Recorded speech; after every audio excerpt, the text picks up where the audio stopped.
Question number 121 कहता है A B और सी हमें 3 वेक्टर दिए गए हैं। आर पोजीशन वेक्टर का पॉइंट हमें दिया गया है पी, कहा गया है is orthogonal to A P, जो है वो ऑर्थोगोनल है और ए के, और साथ ही आर डॉट यहाँ से R cross B equals to B cross C है हमारे पास। तो जो ऑर्थोगोनल होगा ये हमारे पास ए के अगर ऑर्थोगोनल डॉट प्रोडक्ट हमारे पास 0 आना चाहिए।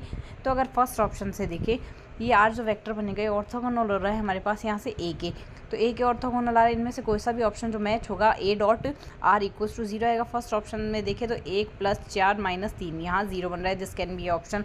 नेक्स्ट ऑप्शन हमें कहता है यहाँ से नेक्स्ट ऑप्शन में अगर देखें तो 3 और -3 0, ये भी एक ऑप्शन हो सकता है। इसके नेक्स्ट में अगर हम यहाँ से देखें तो -3 और प्लस का हमारे पास यहाँ से 0 और +3 ये भी हो सकता है। इसके नेक्स्ट है यहाँ से हमारे पास 1 -4 और +3, ये सारे ही ऑप्शन डॉट प्रोडक्ट में तो 0 बन रहे हैं। इस वजह से इसमें इस तरीके से तो हम नहीं कर सकते।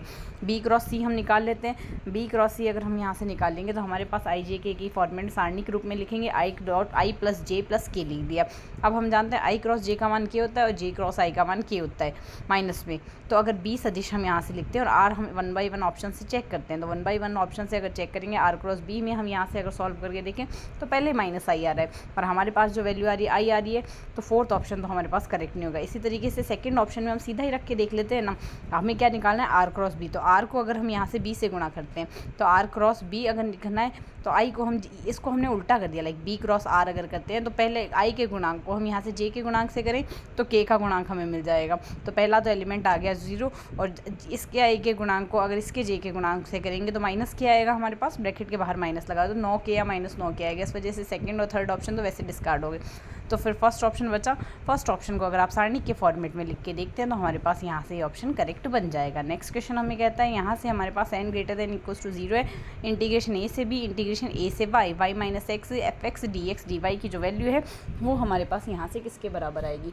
तो अगर इस ऑप्शन को हम चेक करें तो हमारे पास यहाँ से कौन सा ऑप्शन करेक्ट बनेगा, इसके लिए हमारा थर्ड ऑप्शन करेक्ट बनेगा। 1/n+1 इंटीग्रेशन a से b v - x की पावर n+1 dx हमारे पास यहाँ से मिल जाएगा।